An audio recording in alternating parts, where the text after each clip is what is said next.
यूं तो अब तक आपने बहुत से ऐसे सीरियल किलर्स की कहानी सुनी होंगी जिन्होंने लोगों की निर्मम हत्याएं की हैं, मगर आज इस वीडियो में हम आपको एक ऐसे सीरियल किलर की कहानी बताएंगे जिसने एक दो नहीं बल्कि 100 मासूम बच्चों की निर्मम हत्याएं की और इन हत्याओं को करने के बाद उसने खुद को पुलिस के हवाले कर दिया।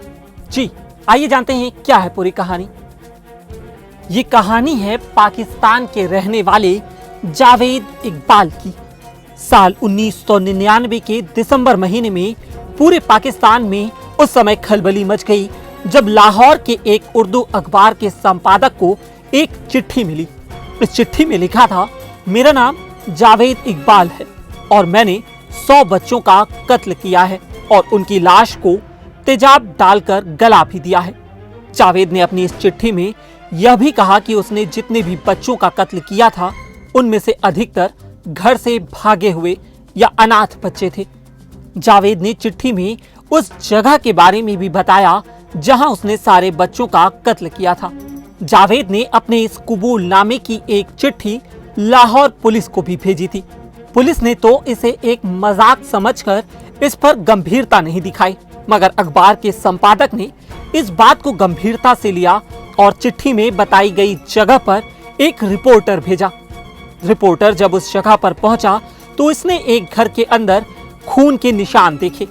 इतना ही नहीं, वहां पर 2 बड़े बैग में बच्चों के जूते और कपड़े भी मिले। बाद में जब पुलिस द्वारा छानबीन की गई तो वहां एक डायरी भी मिली जिसमें बच्चों के नाम और उनके बारे में जानकारी दी गई थी। वहीं घर के बाहर हाइड्रोक्लोरिक एसिड से भरे कंटेनर भी थे जिसमें बच्चों की हड्डियों के ढांचे मिले। पुलिस की छानबीन में वहां एक नोटबुक भी मिला। इसमें लिखा था कि मैं रावी नदी में कूदकर आत्महत्या करने जा रहा हूं। पुलिस ने इस पर तुरंत एक्शन लेते हुए सर्च ऑपरेशन शुरू कर दिया और रावी नदी का कोना कोना छान मारा। ऐसा कहा जाता है कि यह पाकिस्तान के इतिहास का सबसे बड़ा सर्च ऑपरेशन था, मगर जावेद इकबाल की लाश कहीं नहीं मिली थी। जावेद की तलाश में पुलिस ने उसके 2 साथियों को भी गिरफ्तार किया और उनसे पूछताछ शुरू की। पूछताछ के दौरान ही इसमें से एक ने छत से कूदकर आत्महत्या कर ली। एक और जहां पूरी पुलिस फोर्स जावेद इकबाल को शिद्दत से ढूंढ रही थी, वहीं दूसरी ओर जावेद इकबाल लाहौर की उसी अखबार के दफ्तर जा पहुंचा जहां उसने पहले चिट्ठी भेजी थी। उसने संपादक से कहा कि वो यहाँ सरेंडर करने आया है और वो एक इंटरव्यू देना चाहता है। बता दें कि यह इंटरव्यू जब पूरा हुआ तो पुलिस ने उसी दफ्तर से उसे गिरफ्तार कर लिया। जावेद से बच्चों को कत्ल करने की वजह पूछी तो उसने बेहद ही हैरान करने वाली बात बताई। जावेद ने कहा कि जब मेरी उम्र महज 20 साल थी तब मुझे साजिश के तहत फंसाकर दुष्कर्म के इल्जाम में जेल भेज दिया गया, जबकि मैंने ऐसा कुछ किया भी नहीं था। इसी दौरान उसकी माँ हमेशा जेल में उससे मिलने आती थी, लेकिन बेटे की रिहाई के इंतजार में एक दिन उसकी माँ की मौत हो गई, जिसके बाद उसने कसम खाई कि जैसे उसकी माँ ने रोते रोते अपनी जान गंवाई है, वैसे ही वो कम से कम 100 बच्चों की माँओं को रुलाएगा। और उसके बाद से ही जावेद ने हत्याओं का अपना ये सिलसिला शुरू किया। जावेद ने अपने इस कबूलनामे में बताया कि वो बच्चों को बहला फुसलाकर या जबरदस्ती उन्हें लाहौर के शादबाद वाले अपने घर ले जाता था। ये इलाका काफी सुनसान रहने वाला था, जहां वह बच्चों के साथ दुष्कर्म करता था और उसके बाद उन्हें लोहे की एक जंजीर के सहारे गला घोंटकर मार देता था। उसके बाद वो लाश के छोटे छोटे टुकड़े कर देता और उन टुकड़ों को एसिड में डुबोकर पूरी तरह गला देता था।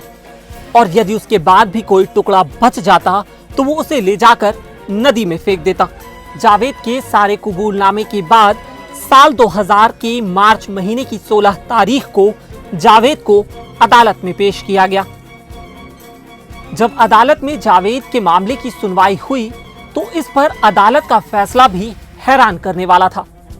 दरअसल में अदालत ने यह फैसला सुनाया था कि जावेद इकबाल ने जिस बेरहमी से 100 बच्चों का कत्ल किया, ठीक उसी तरह पहले जावेद का 100 बार गला घोटा जाए, फिर उसकी लाश 100 छोटे छोटे टुकड़े में काटी जाए और उन टुकड़ों को एसिड में गला दिया जाए।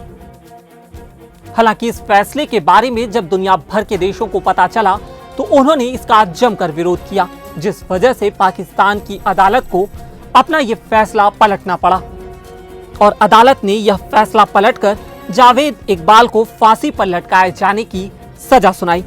बता दें कि फांसी होने से पहले ही 8 अक्टूबर 2001 की सुबह कोट लखपत जेल में जावेद और उसके एक साथी की लाश मिली।